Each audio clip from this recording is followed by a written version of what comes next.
Bu, jenengan ini penentu. Loh, bener ini. Jenengan para istri itu penentu kesuksesan suami. Makanya sampai diomongkan, nggak ada laki-laki sukses kecuali didampingi oleh perempuan yang istimewa. Nggak ada. Permasalahannya jenengan itu yang terlontar dari mulutnya nggak ada yang baik. Apa laki-laki nggak? Stop. Kapolsek, punya istri nggak kamu? Punya kan? Ini kalau di kantor polsek, meletenya minta ampun ya. Siapa Pak? Siap salah Pak? Semuanya begitu anak buahnya. Sekali masuk rumah, naruh gelas aja salah, naruh sepatu salah. Alah ketua PC, ya mau awakmu ketua PC, bodoh kali, Oh, ibu-ibu itu antik. Ibu-ibu itu antik. Dengan orang lain sangat yakin dan percaya, tapi dengan suaminya yang menjadi pilihan hidupnya sama sekali tidak percaya kalau dia mampu. Assalamualaikum warahmatullahi wabarakatuh. Alhamdulillah wa syukurillah wa salatu wassalamu ala rasulillah sayyidina wa maulana Muhammad bin Abdillah wa ala alihi wa ashabihi wa man tabi'ahu hidayah wa la hawla wa la quwata illa billah. Para kiai, para tokoh, khususnya para tokoh adat, semua yang berkenan hadir di malam hari ini, khususnya warga Harapan Jaya. Betul, kalau di rumah kami Harapan Jaya itu merek. Nah itu, moga-moga semua harapan masyarakat Harapan Jaya benar-benar jaya sebagaimana namanya. Ada saudara kami yang sangat merepotkan, yang ternyata beliau adalah ketua PCNU, saudara Zaki. Ada ini kenalan baru, Bapak Jungjung yang tadi baru saya tanyakan namanya, dan ternyata namanya nggak ada hubungannya sama sekali dengan panggilannya. Terus yang lebih mengejutkan lagi, di sini ada Wakil Ketua DPR Bapak Mahruri, Wakil Ketua anggota DPR Bapak Mahruri. Saya agak kaget tadi, namanya kok Mahrur. Padahal Mahrur itu kalau dalam bahasa Arab maknanya adalah asabahu harul hararah.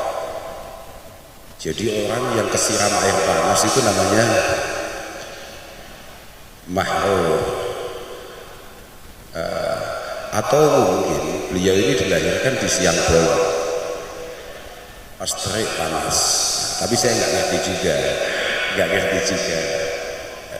Tapi yang penting moga-moga keberadaan beliau dalam pengabdiannya moga-moga bermanfaat, moga-moga diberi keistiqomahan dan benar-benar mampu menjalankan amanahnya dengan sebaik-baiknya. Keluarga besar Kampung Harapan Jaya, saya ini bingung mau ngomong apa, selain saya ini kaget karena saya tadi sudah lewat, kayaknya sudah masuk hutan kok ternyata banyak orang.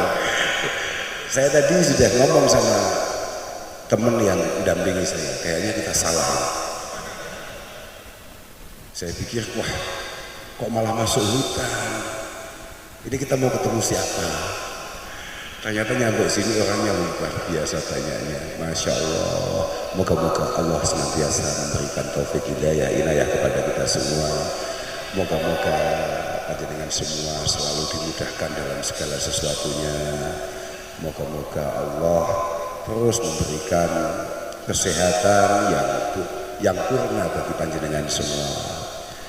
Dan yang tidak kalah pentingnya, moga-moga kehadiran saya ini tidak terlalu menyedihkan bagi panjenengan semua.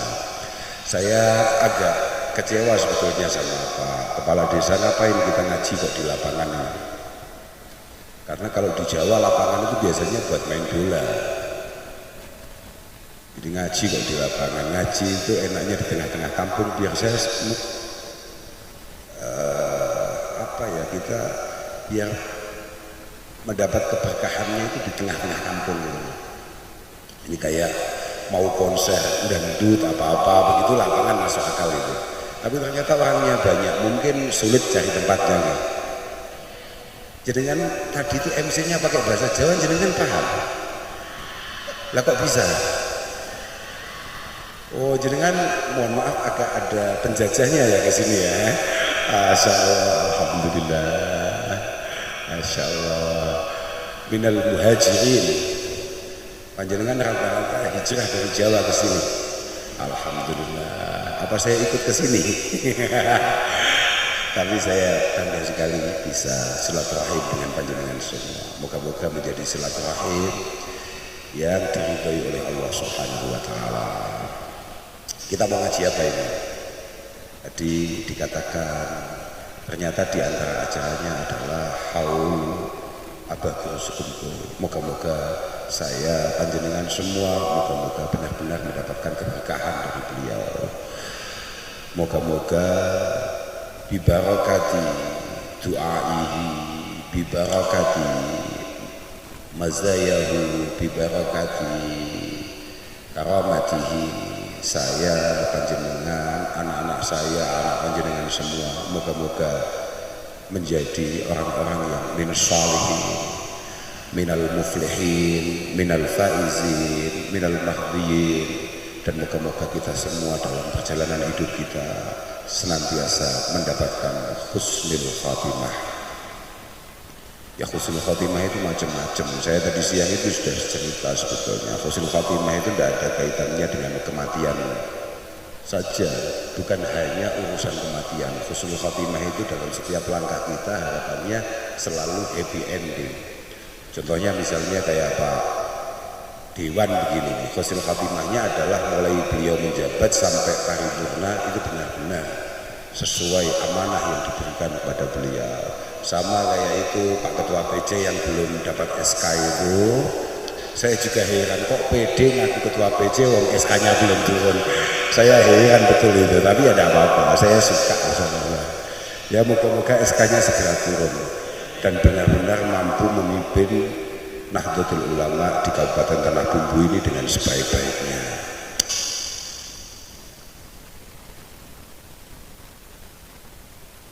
Saya gak akan ngomong lama-lama karena saya tahu ternyata di wilayah Kalimantan Selatan itu ternyata ngaji terlalu lama itu atau ngaji terlalu malam itu gak biasa. Masya Allah, saya tadi dibilangin begitu, ngapusi tok awalnya begitu, oke. Gini aja, jenengan ingat-ingat saja ya. Sebetulnya Islam itu poinnya ada di 4 hadis Rasulullah Shallallahu Alaihi Wasallam. Arba'atu ahadis man hafidhaha wa haqqaqaha faqad jama'a usul al-akhlaqi wal adab. Ada 4 hadis kalau panjenengan semua hafalkan kemudian mati-matian mengupayakan untuk mengamalkan, panjenengan insya Allah akan sempurna keislaman dan keimanannya. Yang pertama, man kana yu'minu billahi wal yawmil akhir falyaqul khairan aw liyasmut.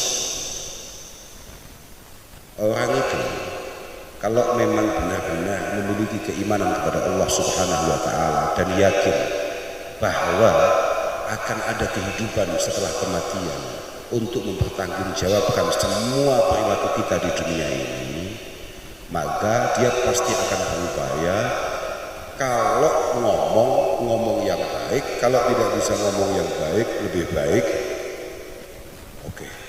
Itu diingat-ingat dan itu sulit apalagi orang kayak saya harus banyak ngomong, karena kalau saya di sini terus macak diam, wah itu bisa dimarahin ketua PC yang belum dapat SK tadi itu. Padahal salamatul insan fi hifdzil lisan. Orang itu kalau ingin selamat, maka dia harus pintar-pintar jaga mulut. Lah orang banyak omong kayak saya ini, potensi nggak selamatnya super tinggi. Lah kalau sewaktu saya nggak selamat, berarti kamu yang paling bertanggung jawab, saudara. Karena kamu yang membawa saya ke sini. Ya, bahkan Rasulullah Shallallahu Alaihi Wasallam mengatakan, kullu kalam ibni Adam alaihi lalah. Kullu kalam ibni Adam alaihi lalah. Illa amrun bima'ruf au nahyun 'anil munkar au dzikrullah. Semua omongan kita itu potensinya, katakan 99% itu akan membawa kita nggak selamat di hadapan Allah Subhanahu wa taala. Semua yang kita bicarakan, semua yang terlontar dari mulut kita potensinya bikin masalah di hadapan Allah Subhanahu wa taala. Kecuali kalau yang keluar dari mulut kita itu adalah nasihat-nasihat kebaikan atau arahan-arahan supaya kita terhindar dari hal-hal yang buruk atau zikir kepada Allah Subhanahu wa taala. Nah, itu sulit. Maka Al-Imam Ibnu Abbad, sudah tidak usah diingat-ingat, namanya tidak usah diingat-ingat, malah lupa semua nanti jenengan. Ibnu Abbad itu adalah salah satu murid terbaik dari Al-Imam Abdurrahman bin Hurmus Al-A'raj. Tambah bingung lagi jenengan. Beliau mengatakan bahwa innamal kalam arba. Ngomong itu yang kira-kira punya potensi membawa keselamatan kita di hadapan Allah itu, atau ngomong yang membuat kita tidak masuk neraka itu mungkin hanya ada 4. Yang pertama, antadzkurullah wa taqra'al Qur'an wa tas'al an ilmin fatukhbaru bihi wa tukallima fima ya'nika fi amri dunyak. Kita ngomong yang insya Allah selamat itu kalau ngomongnya tentang 4 hal. Yang pertama, lagi-lagi zikrullah, lagi-lagi mulut kita buat zikir kepada Allah Subhanahu wa taala. Yang kedua, baca Quran. Dua-duanya bukan hal yang kalau lihat, mohon maaf ini, kalau lihat wajah saya, wajah jenengan, ini bukan orang yang ahli itu semua. Zikir kayaknya kita juga gak tumaknina, qiraatul Quran kayaknya kita juga gak istiqomah. Wong insya Allah Quran kita itu rata-rata berdebu kecuali bulan Ramadan. Yang ketiga, autas al-an ilmin fatukhbaru bihi, atau kita tanya tentang keilmuan kemudian sampai kita mendapatkan jawaban. Yang terakhir, yang mungkin aman di hadapan Allah adalah au tukallima fima ya'nika fi amri dunya, atau omongan-omongan yang kira-kira mampu meningkatkan kualitas kehidupan kita. Misalnya urusan perdagangan, urusan pembangunan, urusan kekeluargaan dan lain sebagainya. Pokoknya apapun yang kira-kira membawa manfaat bagi kita. Walhasil ngomong itu super bahaya. Makanya kalau kita para santri biasanya dulu, kalau misalnya kayak di pondok kami, itu dulu ada tulisan besar, ada sebuah syair bunyinya, ihfad lisanak ayyuhal insan la yaltaghannaka innahu sukhban. Kam min qatilin min lisanihi, kam fil maqabiri min qatilin lisanihi, kam fil maqabiri min qatili lisanihi. Jaga mulut kamu, jaga mulut kamu sebaik-baiknya, karena mulut kita ini jauh lebih berbisa daripada ular yang sangat berbisa.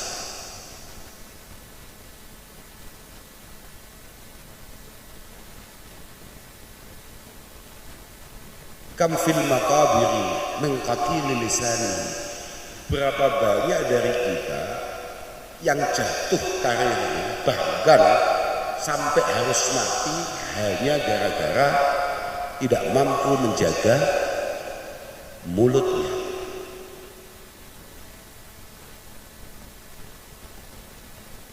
Maka memang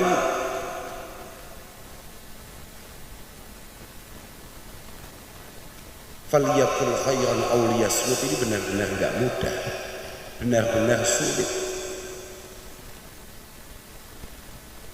Misalnya ada yang dari kita ngomong, sudah kita ini duduk 15 menit begitu saja atau setengah jam begitu, ngomong gak nyakiti orang atau minimal gak ngerasani orang, itu sulitnya minta ampun. Wong kita ini kalau makan bareng-bareng terus tidak dibumbui dengan rasan-rasan atau tidak dibumbui dengan riba, ini kayaknya masakan ini kurang sedapnya. Maka iyalah, sekarang saya pengen tanya, jenengan kalau baca Quran 30 menit sama main TikTok 1 jam, itu tumak ninah mana?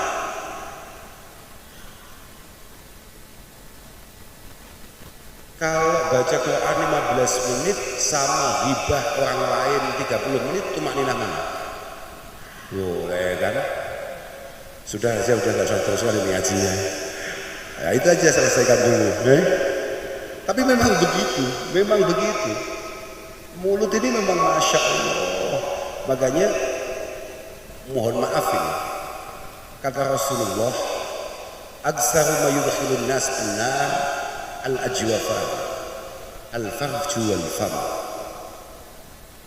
Yang paling sering membuat kita harus ngopi di neraka itu 2 lubang. Yang pertama lubang mulut, yang kedua lubang yang lain. Kenapa? Sama kayak dawuhnya Imam Ghazali. Imam Ghazali menegaskan bahkan kana al-mufsid li dinil mar'i fil aghlab farjahu wa batnah. Yang paling sering membuat kita kehilangan jati diri kita, bahkan seorang santri kehilangan kesantriannya, wong NU kehilangan NU nih,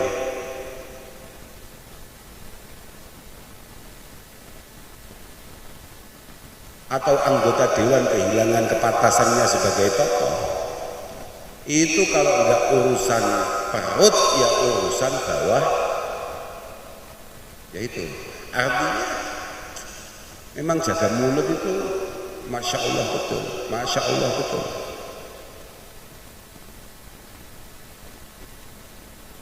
Kalau jenengan-jenengan pernah ngaji, ada kitab kecil yang biasa diajarkan di pondok-pondok, namanya kitab Ta'limul Muta'allim. Itu di sana ada al-ilmu zainun wa sukutu salamatu fa idza nataqta fala takun niksara. Kebijaksanaan seseorang itu benar-benar merupakan penghias yang sangat istimewa bagi siapapun. Tapi dimanapun orang pengen selamat, jangan banyak bicara. Kalau toh harus bicara, tolong dibatasi omongannya. Ma inna dimta ala sukuti marrata wa laqad nadimta alal kalami mirara. Jarang orang pernah menyesali kenapa dia harus diam. Tapi berapa banyak dari kita yang menyesal ngapain ikut omong, ngapain ikut bicara, ngapain sempat ngomong. Sekarang lebih ngeri lagi, orang bisa alasan, saya tidak pernah ngomong, tapi bikin status. Saya nggak pernah ngolok-ngolok orang, nggak pernah saya nyakitin orang dengan omongan saya, tapi bikin status. Hukumnya sama, hukumnya sama. Innal kalam ahadul lisanaini lil insan fa innal kitabah bil kalam fa innal kitabah bil kalam tadullu ala ibaratil lisan, bahwa kalau dulu pena, kalau sekarang ketikan kita di handphone kita atau di gadget yang lain, itu satu di antara dua mulut yang kita miliki. Ahadul lisanaini lil insan, itu satu di antara dua mulut yang kita miliki. Karena apapun yang kita tulis itu sebetulnya ya apapun yang pengen kita omong. Cuman kadang-kadang kita nggak berani saja ngomong, akhirnya kita nulis. Coba bayangkan, ada di antara kita tahu-tahu nulis. Pagi-pagi ada seorang ibu-ibu misalnya nulis status, atau mbak-mbak itu nulis, sudah jadi teman saya mulai kecil kok tahu-tahu begini ya. Itu yang tersinggung berapa itu? Padahal yang bersalah cuma satu, tapi yang tersinggung semua orang yang nyimpen kontaknya, yang kebetulan menjadi temannya mulai kecil. Maka Al-Imam Al-Ghazali sebagaimana dikutip dalam kitab Sulamut Taufik, sebetulnya dalam kitab Bidayatul Hidayah beliau menulis itu, tapi dalam Sulamut Taufik kemudian ditampilkan bahwa ihfadil kalam amma yajibu hifdzul lisani minhu. Apapun yang tidak boleh untuk kita ucapkan, tolong jangan sampai kamu ketik, jangan sampai kamu tulis. Karena faqad yurja li jurhi sayfi du'u wala du'un lima jarhal lisan. Mungkin kalau luka karena pisau atau karena apa, itu sewaktu-waktu bisa sembuh. Tapi rasa sakit yang ditimbulkan karena omongan yang ngawur itu sangat sulit untuk kemudian disembuhkan. Berapa banyak dari kita yang pernah diolok-olok teman kita di waktu kecil sampai hari ini nggak lupa? Ada bangga itu? Banyak. Wala bu'un lima jarhal lisan, wala bu'un lima jarhal lisan. Makanya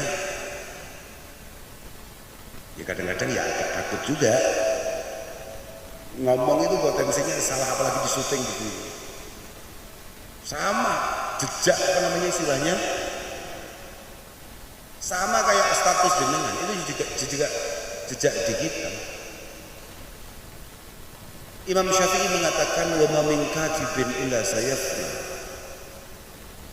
wa yubqi dahru bima kasabat yadahu fala taktub bi kaffika ghaira sayyin yasuruka fil qiyamati an tara. Jenengan percaya apa tidak bahwa setelah kematian ada pahala-pahala yang terus mengalir untuk kita, yang biasa kita kenal dengan istilah amal jariah. Percaya jenengan? Jenengan jangan lupa bahwa sayyi'ah jariah itu juga ada. Kalau amal baik bisa terus mengalir, maka amal buruk juga terus mengalir. Di sini ini ada yang NU apa enggak? Sama kan Muhammadiyah. Ya, saya tanya ini loh. Kalau orang ya tidak apa-apa. Ya, tadi itu Pak Ketua PC ini NU lagi kacau Gus kemana Gus? Sementara termasuk Muhammadiyah dulu ya apa ya? Sudah tidak usah dibahas, bukan urusan kita itu. Saya tadi ngomong apa sampai lupa. Orang NU itu biasanya kalau di Jawa, kalau malam Jumat atau apa, itu biasanya yasinan. Di sini ada apa enggak? Ada. Iya lah, samanya asli Jawa. Di yasinan itu pasti ada inna nahnu nuhyil mauta wa naktubu ma qaddamu wa atharahum. Bahwa yang harus kita pertanggungjawabkan di hadapan Allah Subhanahu wa taala itu bukan hanya apa yang kita lakukan, bukan hanya maqaddamna, tapi wa atharahum wa ma athar. Prakteknya bagaimana? imma hasanah wa imma sayyi'ah. Kawakfin wa qafuh. Saya tadi mampir ke tempatnya ya karena hotel saya kebetulan dekat saja. Diajak mampir ke tempat Kang Cungcung ini, Kang Safruddin ini, di makamnya almarhum Bapak Mami. Di sana ada pondok, di sana ada tempat pendidikan dan lain sebagainya. Itu namanya wakfin waqafu hasan, mewakafkan sesuatu untuk tempat-tempat pendidikan, untuk kemaslahatan banyak orang. Tapi wa imma sayyi'ah, contoh, misalnya di desa Harapan Jaya ini, Harapan Jaya atau Harapan Baru? Kalau yang Harapan Baru, kalau yang kemarin itu Banjarbaru ya. Siapa lurah? Irian tahu-tahu merubah siang menjadi malam, malam menjadi siang ya. Dengan kacau. Tapi saya tidak berani menyalahkan karena saya tidak ngerti. Mungkin di Harapan Jaya begini siang.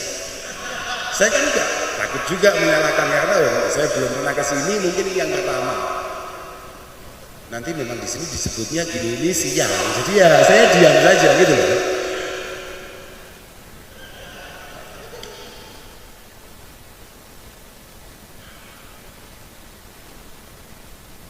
Di desa ini, mohon maaf, ada orang yang memainkan judol enggak? Pasti ada. Ngacung aja lah, sudah. 1-2 lah, biar lengkap lah. Artinya warnanya biar lengkap lah. Siapapun yang mengawali itu dan kemudian menginspirasi orang lain untuk meneruskan itu, maka jenengan boleh mati sewaktu-waktu. Tapi mohon maaf, ketika itu diteruskan oleh generasi berikutnya, maka mohon maaf, jenengan juga akan terus mendapatkan kiriman transferan dosa jariah itu. Apapun, misalnya pertama kali di sini diadakan, mohon maaf ini, kemaksiatan apapun, maka jariah itu akan terus mengalir. Jenengan boleh mati kapanpun. Sama kayak siapa pertama kali ngadain tahlil atau yasinan atau kegiatan-kegiatan baik pertama kali di desa ini, beliau boleh wafat. Sama kayak Abah Guru Sukunto. Kebaikan yang beliau berikan kemudian menginspirasi kita semua sebagai generasi berikutnya, maka kebaikan apapun yang kita lakukan, beliau tetap akan mendapatkan bagian. Jari yang paling konkret itu ya anak kita itu, anak kita. Kullu amalin shalihin ya'maluhu walad yulhaqu thawabuhu li abawaihi walau lam yad'ulahu. Semua kebaikan yang dilakukan oleh anak-anak kita, apapun itu bentuknya, maka kita sebagai orang tua akan tetap mendapatkan bagian pahalanya. Dibalik sama saja.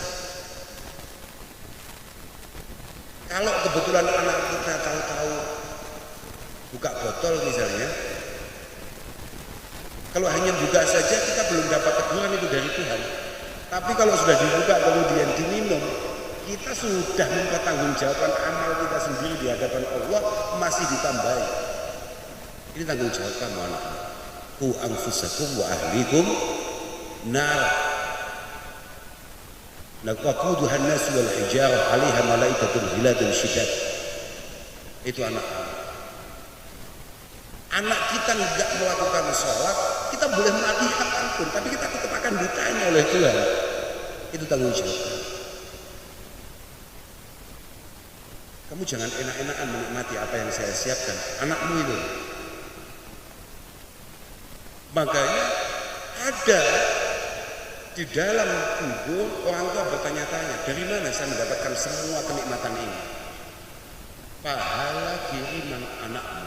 Sama, santai-santai di kubur tahu-tahu disikat malaikat. Kemudian dia tanya, salah apa lagi saya? Kamu gak salah apa-apa kecuali kamu bertanggung jawab akan kelakuan anak. Mulai berat ya. Sudah mulai kapok belum saya didatangkan ke sini? Pulang saja saya. Nah, sudah, saya mulai khawatir juga. Karena saya sendiri itu juga anak dan saya tidak selalu punya kesempatan untuk melakukan melakukan hal-hal yang baik. Artinya kesempatan itu saya tidak selalu siap untuk melakukan hal-hal yang baik. Sama saja. Makanya di awal saya selalu meminta moga-moga kita semua selalu mendapatkan pertolongan Allah Subhanahu wa taala. Tidak ada yang mampu kita sombongkan. Karena kita baik ya kebetulan karena ditakdirkan pas baik. Kita buruk memang takdirnya pas sobek. Permasalahannya kalau kita baik, kita harus memuji kepada Allah Subhanahu wa taala. Ketika kita busuk, maka kita harus sadar memang segitu kelas kita. Dan kita memang layak untuk kemudian mendapatkan semua dampaknya. Walhasil, moga-moga kita selamat fiddin wa dunya wal akhirah. Apa tadi yang perlu panjenengan ingat-ingat? Yang pertama, faliyakul khairan au liyasmut. Kalau nggak bisa ngomong baik, lebih baik iya. Kalau nggak tahu apa-apa, lebih baik jangan banyak ngomong. Nah, padahal kita ini jadi orang paling suka ikut, walaupun sama sekali nggak tahu, nggak ngerti. Wong menarik kok, panjang ngomong itu menarik, apalagi ngomongin orang, super menarik. Padahal Al-Imam Abil Hasan Asyadzili mengatakan bahwa inna min ashqan nas man yuhibbu ayu amilahu an-nas bi kulli ma yuhibbu. Termasuk orang yang paling sial itu adalah orang yang selalu berharap orang itu memperlakukan dirinya sebagaimana apa yang ia inginkan. Tapi orang itu tidak pernah kemudian pengen menyesuaikan diri, kira-kira saya ini enaknya bagaimana supaya orang itu kemudian tidak tersakiti akan keberadaan saya.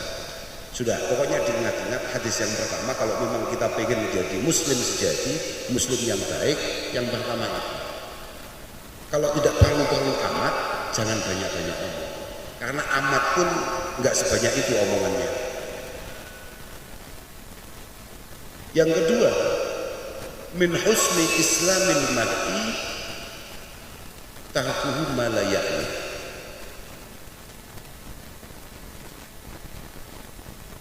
Kualitas keislaman kita itu bisa diukur dalam situasi apa kita hari ini. Kalau yang kita kerjakan kita anggap penting adalah sesuatu yang bermanfaat, insya Allah kualitas Islam kita ini benar-benar bermutu di hadapan Allah Subhanahu wa taala. Nah, kalau ternyata yang kita konsentrasi hari ini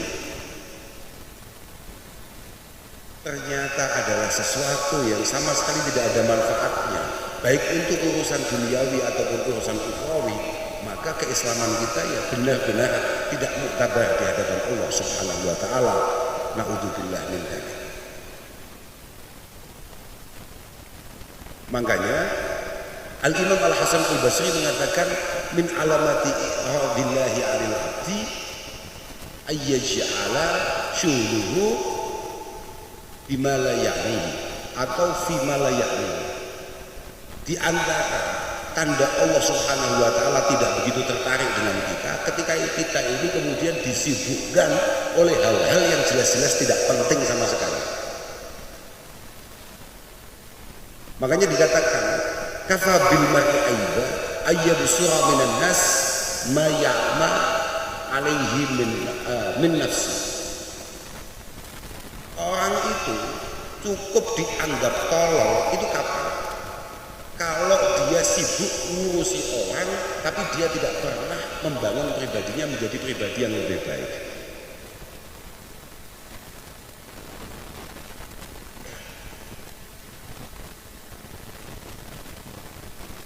Sampean pernah apa tidak duduk sama teman-teman, sama saudara atau apa, kemudian di sana jenengan tanya, mohon maaf teman-teman saya semua, saudara-saudara saya, kalau menurut sampean kelemahan saya ini apa ya? Pernah nggak gitu? Tapi pernah nggak kita ini kemudian duduk, kemudian tahu-tahu langsung, Itu kok sepedanya sudah baru ya, padahal hutangnya yang kemarin belum lunas loh. Pernah apa enggak? Sering. Jangankan kok di tempat-tempat ngopi, tempat-tempat ngobrol. Kadang-kadang masjid itu loh, ya jadi tempat rasan-rasan yang paling enak. Loh iya, kita ini, tapi ya orang iman memang begitu ya. Kita ini kadang-kadang masuk masjid, keluar dari masjid, itu sudah bikin masalah. Misalnya kita jamaah maghrib di masjid, karena malas mau pulang sekalian isya, duduk di depan di teras masjid, duduk sama teman-teman, santai nggak apa-apa, santai nggak ada apa-apa. Tahu-tahu ada orang lewat, jam segini kok keluar ya, mau dibawa siapa itu? Itu artinya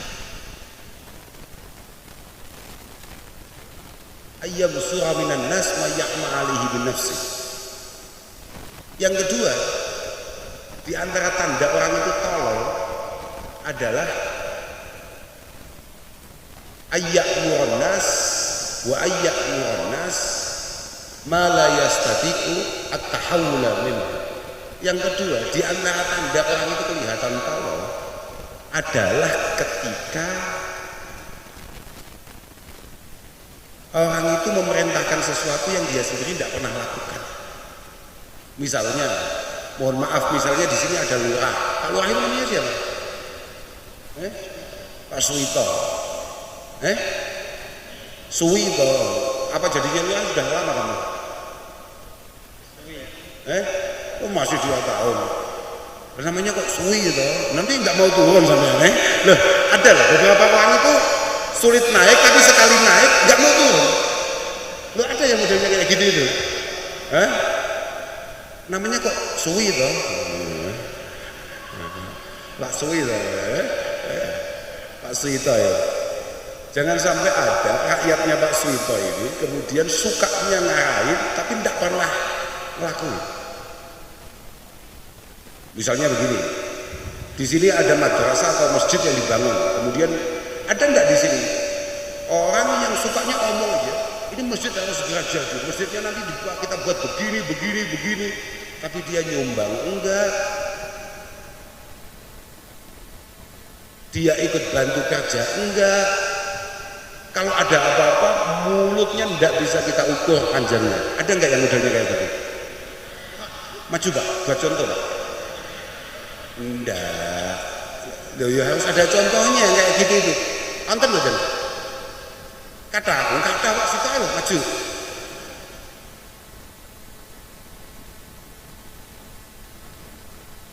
Ada nggak di sini yang selalu ngomong orang itu harus begini, bangun keluarga itu harus begini, tapi dia sendiri tidak bisa ngelakuin itu. Orang itu kalau punya anak harus begini, anaknya harus kesini, sekolahnya begini, kerja ini, tapi dia sendiri anaknya nggak ada yang begitu. Ada banget. Itu maju lagi contoh. Sito satu aja. Itu ayyamul nas bima la yasati at-tahawula minhu. Alamat orang tolol ketiga adalah ayyuk dia jalisahu bima la ya'nihi. Wah ini lebih ngeri. Bagaimana kita sebagai saudara, sebagai tetangga, sebagai warga kemudian menyakiti orang lain padahal karena hal-hal yang sama sekali nggak penting.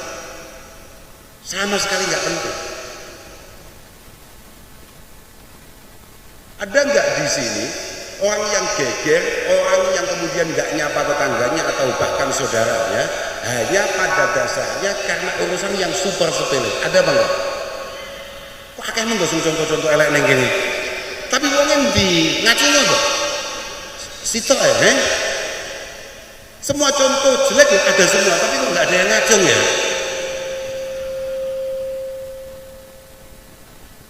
Jangan malu, nggak apa-apa buat contoh. Apa sama diri ngacung?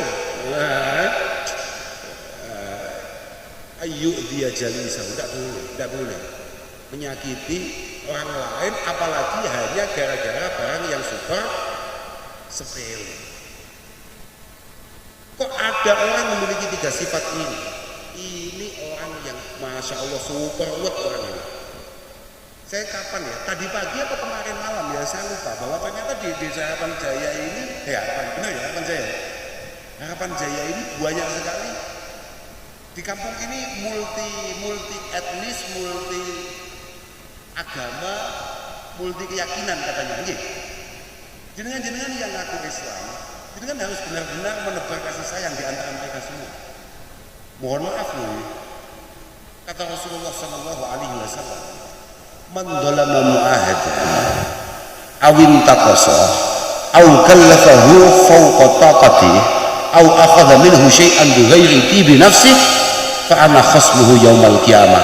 Siapapun jenengan yang ngaku Islam kemudian panjenengan kok zalim, kok semena-mena terhadap non muslim yang ada di sekitar panjenengan, yang sudah sepakat dari awal untuk duduk bersama, untuk saling bantu, untuk mari bersama-sama menjadi sebuah bangunan keluarga,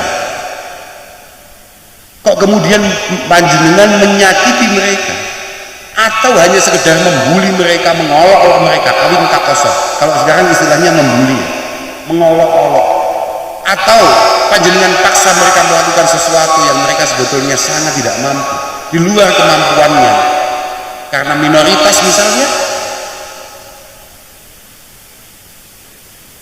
atau karena jenengan merasa agamanya adalah agama yang paling benar, kemudian jenengan merasa semena-mena mengambil apa yang menjadi haknya, fa ana khasmuhu yaumal qiyamah, kata Rasulullah Shallallahu Alaihi Wasallam. Orang yang kayak gitu, muslim yang kayak gitu pasti akan saya lawan besok di hadapan Allah hari kiamat. Artinya jenengan harus hati-hati betul itu. Jenengan harus benar-benar menebar kasih sayang kepada mereka. Kekompakan, kerukunan di antara panjenengan menjadi sangat penting untuk menjaga keimanan dan keislaman panjenengan semua. Apalagi kalau jenengan naudzubillah tahu-tahu sampai melukai mereka atau bahkan sampai membunuh mereka. Bahaya loh Pak, jangan sok Islam kemudian jenengan merasa mereka darahnya tidak dihargai oleh agama ini. Tidak. Orang-orang yang menganggap non muslim itu darahnya nggak ada harganya itu ya saking dulu ngaji 2 bulan boyo. Ngaji belum selesai tahu-tahu pulang. Mengqatala mu'ahadan, siapapun di antara kita kok sampai membunuh non muslim yang tidak menyerang kita, tidak menyakiti kita, tidak menjajah kita, tidak melakukan hal-hal yang sangat buruk kepada kita, lam yarih raihatal jannah. Orang-orang kayak gitu walaupun Islam dia tidak akan pernah mencium bau surga. Makanya moga-moga keutuhan, kerukunan, kekompakan yang ada di Harapan Jaya ini benar-benar terjaga oleh Allah Subhanahu wa taala.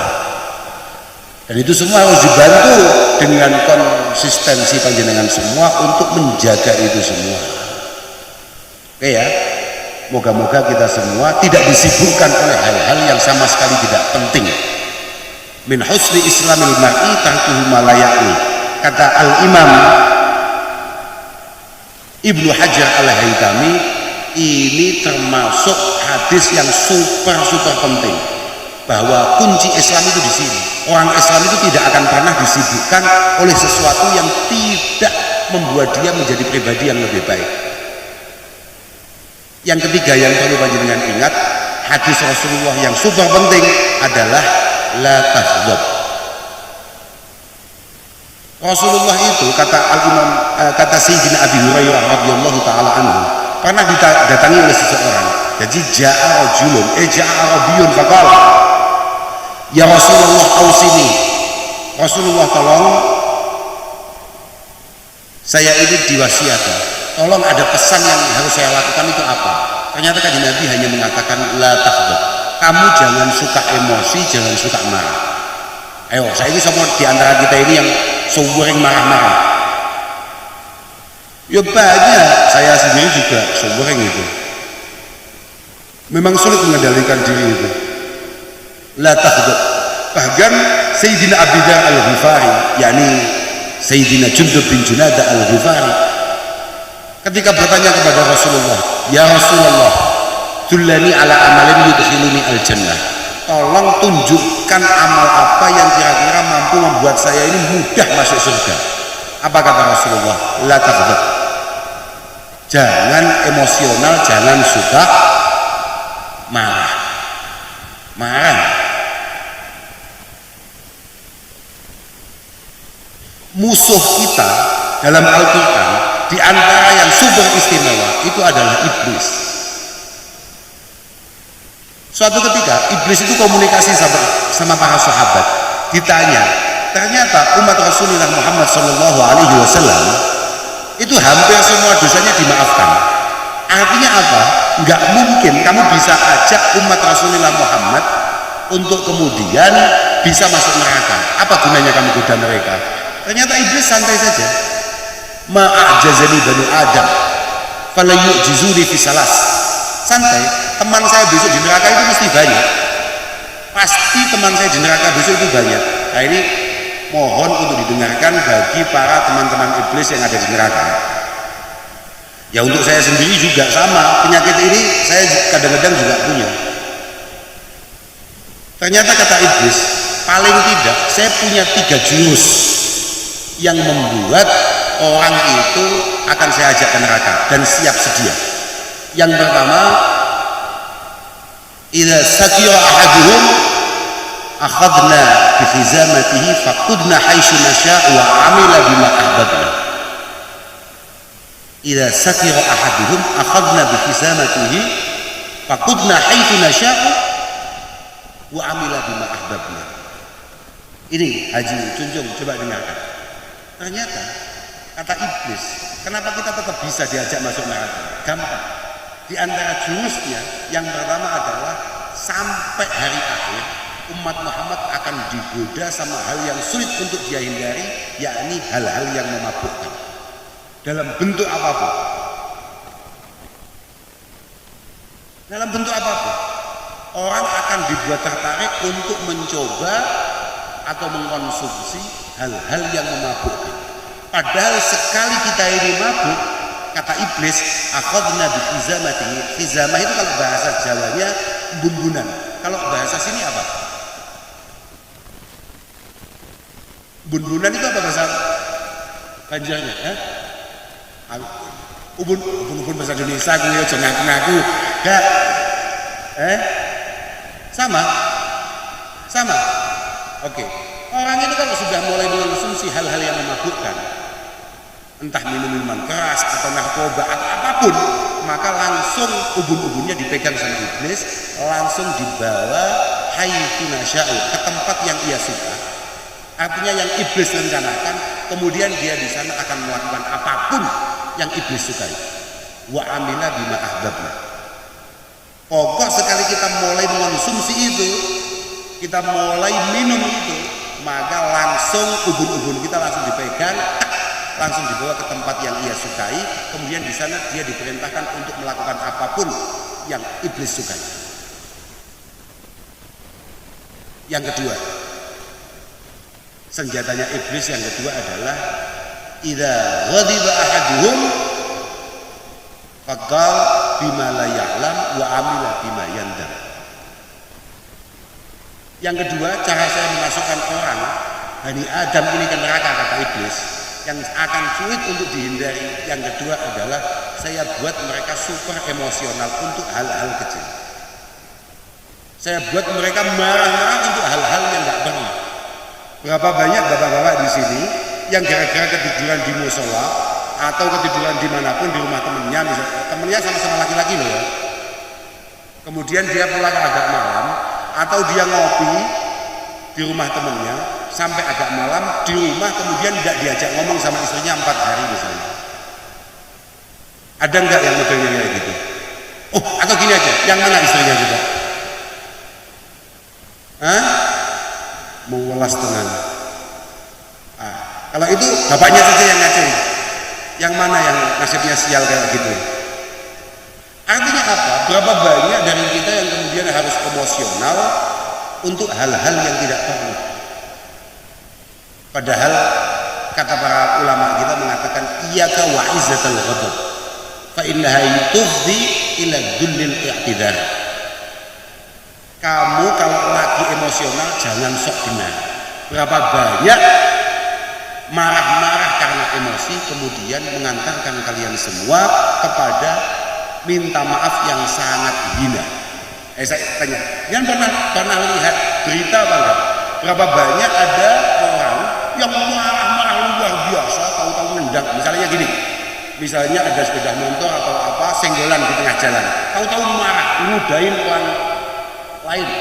Ya kan Pak Polisi, teman itu apa? Kapolsek apa? Oh, Kapolsek kok ganteng ya? Kok aneh ya? Aneh. Oke, moga-moga terus naik pangkatnya lah. Orang ganteng masalahnya, jangan hanya Kapolsek gitu. Karena kata Rasulullah, kamu itu boleh berharap banyak sama orang-orang ganteng-ganteng itu. Iya, karena Nabi itu tidak ada yang jelek.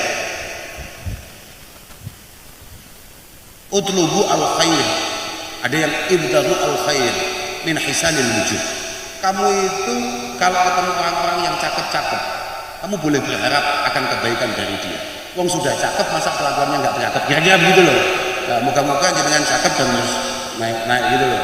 Kalau Kapolsek kok ganteng ini bahaya ya. Kamu cerita apa ya lali ya? Oh, iyyaka wa izzatal i'tidal. Iyyaka wa izzatal ghadab. Fa innaha tufdi ila dhullil i'tidal. Ayo coba, pernah nggak di sini yang lihat ada berita orang marah-marah di mana begitu? Marah-marah sampai mukulin orang, ludahin orang, tapi tahu-tahu besoknya dia jumpa pers. Mohon maaf kepada seluruh rakyat Indonesia atas apa yang saya lakukan. Ada apa enggak ini? Hina enggak itu? Itu. Ketika lagi marah, jangan merasa paling benar. Karena sebentar lagi kamu pasti akan diseret pada sebuah kehinaan yang namanya minta maaf. Itulah kenapa ibu-ibu kalau suruh minta maaf sulitnya minta ampun. Bapak-bapak punya istri yang suka minta maaf nggak? Kecuali lebaran loh ya, yang hanya 10 menit itu. Bukan. Ada nggak di sini? Coba ngacung kalau punya istri yang biasa minta maaf. Gak ono ih? Oh iku ono sih kok ih? Luar biasa ya, luar biasa tenan ya. Masya Allah, melasnya bapak-bapak ya. Bu, jenengan ini penentu. Loh, bener ini, jenengan para istri itu penentu kesuksesan suami. Makanya sampai diomongkan, nggak ada laki-laki sukses kecuali didampingi oleh perempuan yang istimewa. Nggak ada. Permasalahannya jenengan itu yang terlontar dari mulutnya nggak ada yang baik. Apa laki-laki nggak? Stop. Kapolsek, punya istri nggak kamu? Punya kan? Ini kalau di kantor polsek, meletenya minta ampun ya. Siapa Pak? Siap salah Pak? Semuanya begitu anak buahnya. Sekali masuk rumah, naruh gelas aja salah, naruh sepatu salah. Alah ketua PC, ya mau, awakmu ketua PC, bodoh kawin, Oh ibu-ibu itu antik, dengan orang lain sangat yakin dan percaya, tapi dengan suaminya yang menjadi pilihan hidupnya sama sekali nggak percaya kalau dia mampu. Loh, antik ibu-ibu itu memang. Kalau di Banjarmasin juga begitu. Kalau di mana namanya? Harapan Jaya juga gitu. Alhamdulillah enggak ya? Enggak kan? Percaya kan sama suaminya? Yakin kan kalau suaminya penuh dengan kesalahan? Oh, yakinnya banteng langsung ya? Ibu-ibu. Padahal Masya Allah, fil haqiqah, az-zawjah fil haqiqah, kata Al-Imam Junaid al-Baghdadi, kutun wasababun li tuharatil qalbi. Pasangan kita, istri kita, fil haqiqah sebetulnya jauh lebih penting daripada sarapan apapun yang ada di muka bumi ini.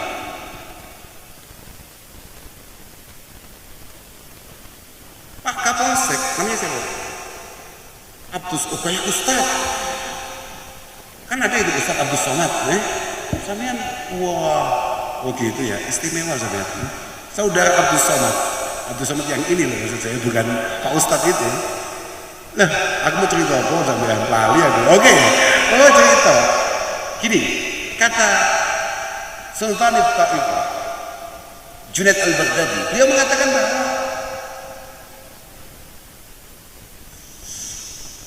az-zawjah fil haqiqah qutun wa sababun li taharatil qalbi. Sejatinya perempuan, para istri itu makanan pokok bagi para suami, dan dialah yang menentukan bagaimana suami itu bersikap sepanjang hari. Bapak-bapak, saya tanya coba, sampai Pak Kapolsek juga boleh jawab, ketua PC yang belum dapat SK ya boleh jawab. Jenengan mau ngantor, jenengan kan kabak Isra kan? Nah, kalau itu ada SK-nya, jelas, konkret kalau itu kabak Isra. Jenengan mau ngantor, pamit Ibu Zaki, namanya siapa? Pamit istrinya, Bu, saya berangkat dulu.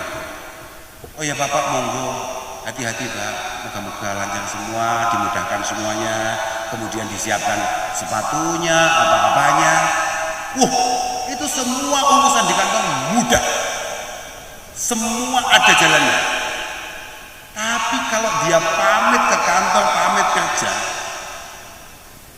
wes gak usah ngelang, mau ke ladang, mau ke kebun, mau ke sawah, mau kemanapun, pamit istrinya, Bu, aku berangkat dulu, Bu, aku gak budal sih kalau anak orang Jawa. Dia paham ya bahasa Jawa, aku gak budal sih, aku gak budal sih.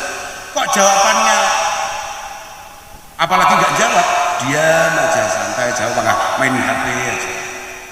Bu, saya mau berangkat dulu. Diam aja. Bu, saya mau berangkat dulu.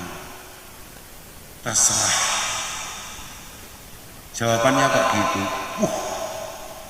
Jangankan urusan kantor, masalah-masalah di kantor, jangankan masalah-masalah yang ia temui di sawah, di ladang, di kebun, di hutan. Baru keluar rumah tok, dia lihat semua gelap. Lampu merah salah, orang nyebrang salah, orang jualan salah. Ya enggak Pak? Tahu-tahu malam jadi siang. Loh itu bisa loh, bisa. Lebih enggak loh. Artinya laki-laki itu bisa segelap itu suasananya gara-gara ketika dia harus berangkat pamit, istrinya enggak simetris senyumnya. Makanya ini menjadi penting betul. Maka tolong dengan sangat, jenengan harus benar-benar.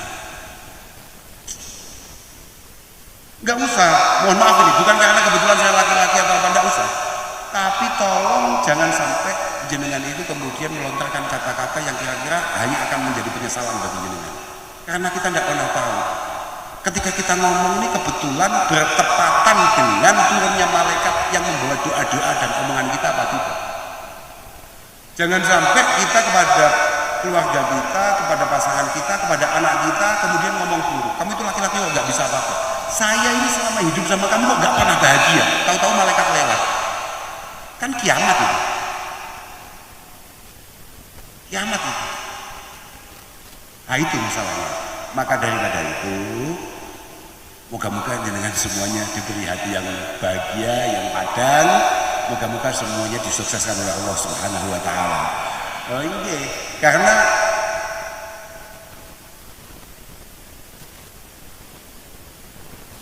kata Luqman Al-Hakim, la nikmata kasihah wa la ghina katibin nafsi. Orang itu nikmat apapun sudah yang ada di tangan itu enggak ada yang lebih istimewa daripada sehat. Ini lagi musim durian kayaknya di wilayah sini. Banyak mulai kota sampai ke sini. Itu banyak sekali yang jual apa namanya? Durian. Tapi berapa banyak di antara kita yang kuat beli tapi nggak kuat makan. Karena takut tahu-tahu asam uratnya kambuh, darah tinggi, kolesterol, kan? Iya Pak. Iya, makanya nggak ada memang kayak sehat itu nggak ada. Tapi tidak ada kaya ghina nafsi. Saya tanya sekarang, ibu-ibu, tolong dijawab ini. Jenengan kalau kebetulan suaminya hanya dapat rezeki yang kira-kira bisa untuk makan kangkung, ayam, sama mancing ikan, apa yang kita makan tadi siang itu apa namanya? Udang apa namanya? Udang galah. Katanya hasil pancingan dari mana begitu, saya nggak jelas. Apa tadi namanya sungainya, saya tadi sempat tanya tapi lupa. Artinya hanya sekedar ya mungkin sangat sederhana mungkin. Tapi kalau hati lagi bahagia, makanan ini enak apa enggak? Tapi kalau dengan pas lagi kecewa-kecewanya, tahu-tahu suaminya nggak tahu kemana, ngopinya selalu milih di warungnya siapa begitu yang kebetulan janda. Itu kalau jenengan diajak makan soto enak apa enggak itu? Jenengan diajak makan sate enak apa enggak itu? Coba bayangkan. Artinya apa? Bahagia itu adalah situasi yang paling penting untuk menjawab semua kekayaan kita. Semua kenikmatan yang ada itu kalau hati kita menerimanya dengan sangat luar biasa syukur. Makanya tadi saya kaget itu MC-nya, wah gayaan MC-nya itu. Baca bed, wah santrinya ini, MC-nya ini santri mana saya pikir. Ini orang Harapan Jaya kok tahu bed ini, saya pikir ngeri betul anak buahnya Pak Ketua PC. Makanya moga-moga panjenengan semua diberi hati yang mudah bersyukur oleh Allah Subhanahu wa Ta'ala. Yang keempat, yang terakhir, kalau kita pengen keimanan dan keislaman kita benar-benar dijaga oleh Allah Subhanahu wa Ta'ala, disempurnakan oleh Allah Subhanahu wa Ta'ala, kita harus ingat ada satu hadis yang sangat penting. La yu'minu ahadukum hatta yuhibba li ghairihi ma yuhibbu li nafsihi. Kita harus pandai-pandai memperlakukan orang lain sebagaimana kita ingin diperlakukan. Jangan sampai kita memperlakukan orang lain dengan hal-hal yang kita sama sekali nggak pengen dilakukan seperti itu. La yu'minu ahadukum hatta yuhibba li ghairihi ma yuhibbu li nafsihi. Bahkan di hadis yang lain Rasulullah mengatakan begini, man kana yu'minu billahi wal yawmil akhir, kalau kamu memang benar-benar orang iman, fal ta'tihi nikatuhu wa huwa ya'ti ila nas ma yuhibbu ayyuta ilaih. Kamu jangan sampai mati dalam kondisi kamu tidak memperlakukan orang lain sebagaimana kamu ingin diperlakukan. Kalau kamu ingin dihormati, maka kamu harus menghormati. Kalau kamu ingin dihargai, maka kamu harus menghargai. Itu kalau 4 hadis ini panjenengan apalkan, tapi tidak hanya panjenengan apalkan, tapi benar-benar panjenengan upayakan untuk kemudian panjenengan amalkan, insya Allah panjenengan semua akan selamat di hadapan Allah Subhanahu wa Ta'ala. Oh, saya lupa, tadi itu ada senjatanya iblis yang saya lupa, nomor 3 lupa saya. Wa yubakhiluhu bima fi yadayhi, saya malah lupa. Wa yubakhiluhu bima fi yadayhi wa yumannihi bima la yaqdiru alaihi. Senjata iblis, di antara senjata iblis yang cukup sering untuk kemudian diberikan ke kita, yang digoda yang dibuat untuk menggoda kita. Yang ketiga, masing-masing dari kita kalau enggak suka minum, enggak suka marah, kita ini kadang-kadang benar jadi orang baik, kadang Pak Haji, tapi pelitnya minta ampun. Ada enggak yang di sini yang sudah haji tapi pelit? Banyak. Kok semuanya banyak ya? Padahal itu senjatanya iblis ya. Wa nubakhiluhu bima fi yadayhi wa numannihi bima la yaqdiru alaihi. Kita akan dibuat atau dirayu untuk menjadi orang yang super pelit dan super perhitungan. Ada apa enggak orangnya? Ada. Bahkan NU juga itu. NU, Masya Allah, betapa malunya Mbah Hasim punya santri model kayak begitu. Lah, Masya Allah, betul itu. Betul itu. La yadkhulul jannah wala khib, kata Sayyidina Isa alaihi salatu wassalam. Nabi Isa mengatakan yang paling sulit masuk surga itu adalah orang yang super pelit, super perhitungan, yang kedua tukang tipu. Bukan hanya tukang tipu dalam arti kalau ngomong bohong, enggak, tapi perilakunya benar-benar mampu memanipulasi situasi. Itu rata-rata teman-temannya ini. Ya mohon maaf ini, mohon maaf. Tapi yang paling suka cipta kondisi itu ya orang-orang modelnya kayak gini-gini. Tapi ya enggak apa-apa, tidak apa-apa. Ya memang itu pekerjaannya.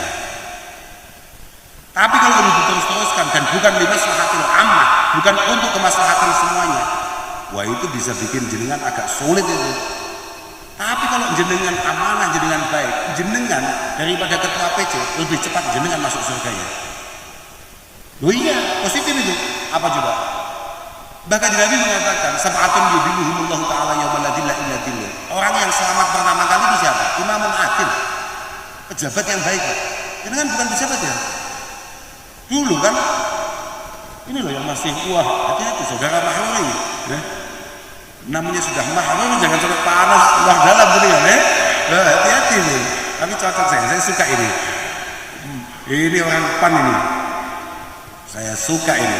PAN yang NU. Apa? NU yang kebetulan agak Muhammadiyah. Jadi kadang-kadang MU, kadang-kadang Newcastle United. Cocok saya cocok saya tidak penting. Yang penting kita ini jadi orang mukmin, orang muslim yang benar-benar bermanfaat. Sudah mau apa saja lah terserah. Lah itu daripada tadi diomongkan orang NU tapi bakhil, kan mending agak biru-biru tapi dermawan. Ya enggak, cuman dermawan apa enggak? Saya juga enggak tahu ya, tergantung umatnya. Ini dermawan apa enggak? Dermawan ya? Muka-muka, kalau nggak dermawan nggak mungkin jadi. Kok jadi walinya Allah? Jadi wali kota saja kalau nggak dermawan sulit loh. Loh iya jelas itu. Iya Pak, berat itu.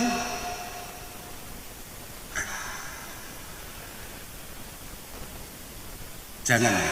Moga-moga kita semua ditakdirkan jadi orang yang dermawan. Dan memang kita dikasih kemampuan untuk berbagi. Allahumma iya.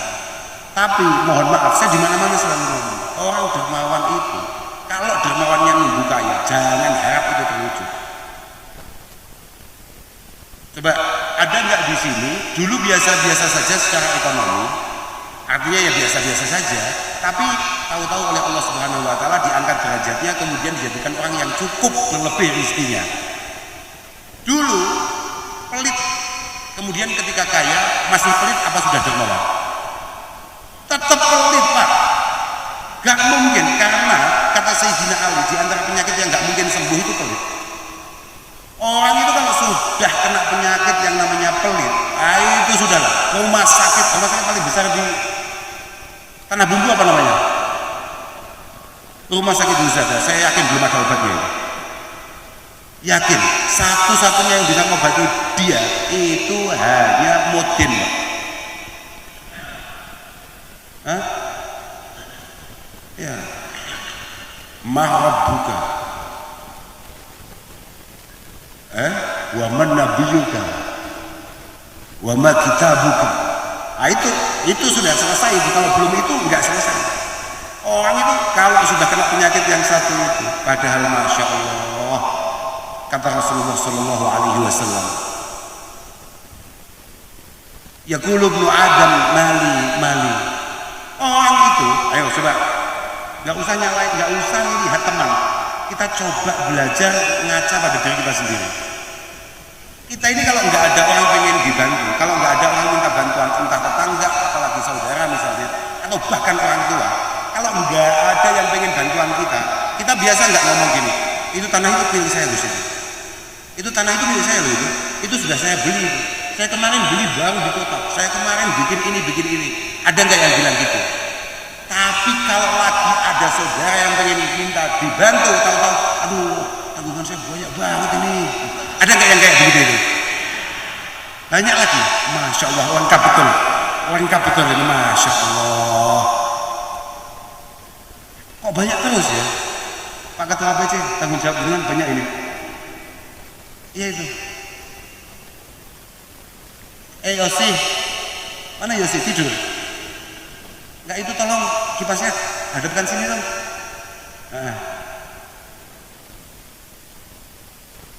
Aku mau kondi mau. Kondi ya Yos. Wah, kok juagane kon ngomongnya malah diistirahat, bocah sembrono tenan. Ya wis gak apa-apa wis. Apa tuh kondi yang ngono? Ya enggak. Ada enggak di antara kita kalau enggak ada orang minta bantuan, semuanya diceritain, aku kemarin beli mobil baru nih.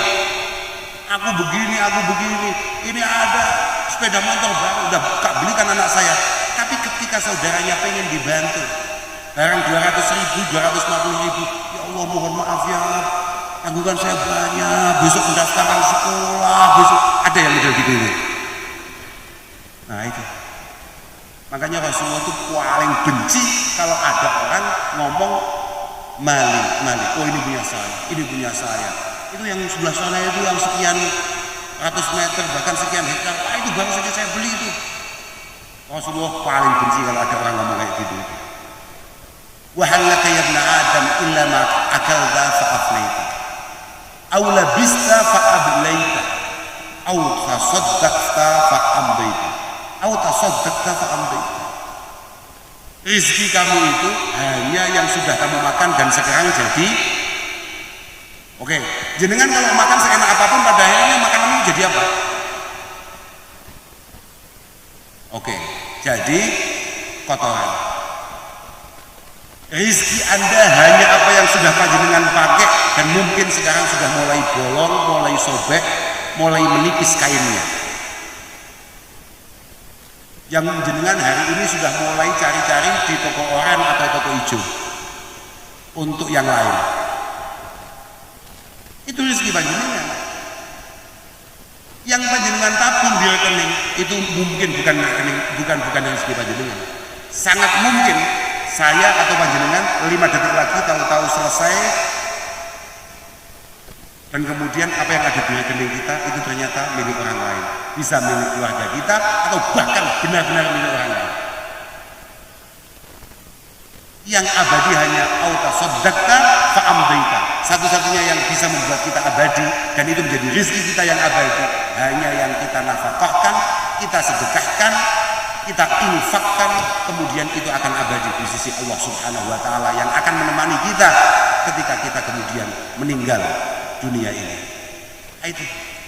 Di luar itu wa masih wadalik di luar itu semuanya zahibun wa tarikuhu, semuanya akan hilang dan akan ditinggalkan untuk orang lain.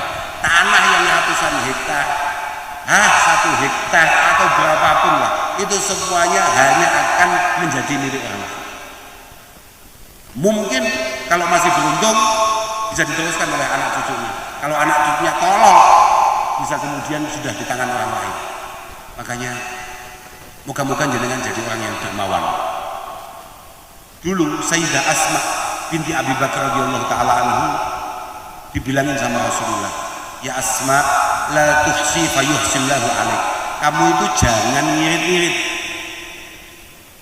Apa kamu gak khawatir kalau kamu ngirit, Tuhan nanti akan ngirit sama kamu?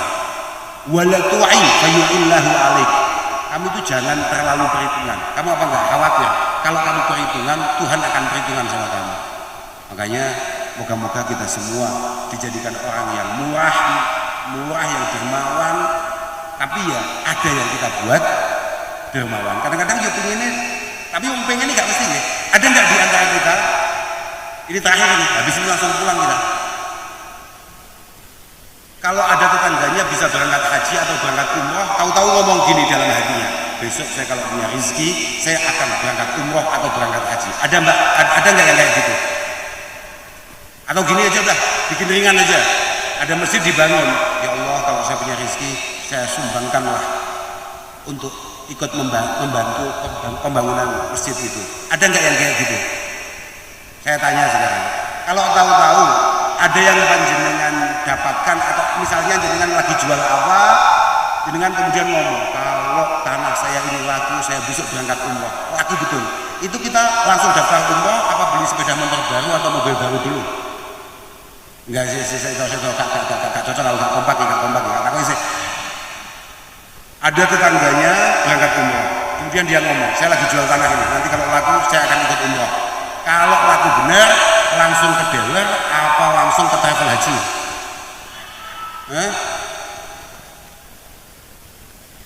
Apa Pak? Ke travel dealer? Oh, iya, angel loh. Udah. Di sini pernah ada pengamen apa enggak? Ada orang minta-minta apa enggak? Jarang kan? sering kasih contoh itu karena itu memang gampang. Jangan kalau ke kota biasa ada tukang parkir kan, tahu-tahu jangan pengen ngasih uang tukang parkir itu, saya pengen sedekah lah 10.000, tahu-tahu ketika masukkan tangan ke kantong keluar ada yang 2.000, ini jadinya 10.000 apa 2.000? Apa? Jadi 10.000 apa enggak ini? Enggak jadi, enggak sih 10.000. Nah itu angel. Kadang niatan baik kita itu belum tentu bisa kita laksanakan, belum tentu. Maka ini semakin menunjukkan betapa lemahnya kita. Maka jangan ngatur orang lain, kalau kita ngatur diri kita saja kadang-kadang nggak mampu. Iya, positif itu. Sama saja sudahlah. Walaupun saya yang sudah agak setengah kiai ini, kadang-kadang juga gitu, kadang-kadang juga gitu. Ada orang lewat, pengen saya ngasih 100.000 misalnya, atau 50.000, kadang pengen, tahu-tahu di dompet itu ada uang 20.000, lu itu tergoda loh saya, untuk tahu-tahu ngasih 20.000, kadang-kadang begitu. Tapi itu kalau nggak saya siksa, nafsu saya model nggak jelas kayak begitu, itu bisa kiamat itu. Makanya saya kalau punya hati kayak gitu itu, kadang-kadang malah saya lipat gandakan, bukan faktor apa-apa, untuk nyiksa diri saya sendiri. Saya awalnya pengen ngasih 100.000, tapi gara-gara tergoda, tahu-tahu ada uang 20.000, langsung saya kasih 200.000 atau 300.000. Bukan faktor apa-apa, hanya saya pengen nyiksa diri saya sendiri. Kok masih uang saya ini kemana-mana dimuliakan orang, kemana-mana dianggap baik orang, kok masih punya otak gitu maksud saya. Bukan faktor apa-apa, bukan faktor apa-apa, bukan kok saya ini bagaimana sangat damai, tidak. Ya memang kadang-kadang nafsu kita itu seusil itu. Makanya moga-moga kita semuanya dijaga oleh Allah Subhanahu wa taala. Rezeki kita dimudahkan, rezeki kita dilapangkan, dan moga-moga rezeki kita ini benar-benar kita dapatkan dari tempat-tempat yang benar dengan cara yang benar, yang punya potensi untuk menjadikan rezeki ini benar-benar rezeki yang barokah. Rezeki yang mampu mendekatkan kita kepada Allah Subhanahu wa taala, rezeki yang kira-kira ketika dimakan oleh keluarga kita, istri kita, anak-anak kita, mampu membuat dia menjadi pribadi yang baik, menjadi anak-anak yang baik, anak-anak yang saleh. Dan moga-moga semuanya dalam setiap langkahnya, moga-moga selalu diberikan petunjuk oleh Allah Subhanahu wa taala. Saya pikir itu aja lah yang pengen saya sampaikan. Teman, apa pengen tanya? Gak usah ya, gak usah banyak tanya, daripada nanti sampai tanya malah saya jawabnya nggak jelas. Gak usah, yang penting pokoknya kita sambung silaturahim ini moga-moga diterima oleh Allah Subhanahu wa taala. Sampean kalau punya anak di usia pendidikan, usia ngaji, tolong suruh ngaji anak-anak itu. Khususnya para ibu-ibu itu. Kalau masih punya anak di usia pendidikan, tolong suruh ngaji. Ya sekolah, tapi tolong dengan sangat mereka suruh ngaji, jangan hanya sekolah. Supaya pada akhirnya semua kelakuan baiknya benar-benar kayak tadi saya sampaikan, benar-benar menjadi jariah panjenengan di hadapan Allah Subhanahu wa taala. Saya mohon maaf kalau banyak kurang, banyak salah. Saya mohon maaf sebesar-besarnya. Moga-moga tidak terlalu menyakiti panjenengan semua. Untuk semua tokoh adat yang ada di sini, untuk semua teman-teman yang kebetulan memiliki keyakinan yang berbeda dengan kami, dan juga untuk bapak-bapak yang ada di atas sini yang tadi saya bicarakan, khususnya Pak Mahruri, ada Bapak Zaki yang nggak jelas itu, saya juga minta maaf. Dan saya juga berterima kasih sekali bisa panjenengan antarkan ke sini. Moga-moga persaudaraan kita benar-benar abadi min yaumina hadza ila yaumil qiyamah.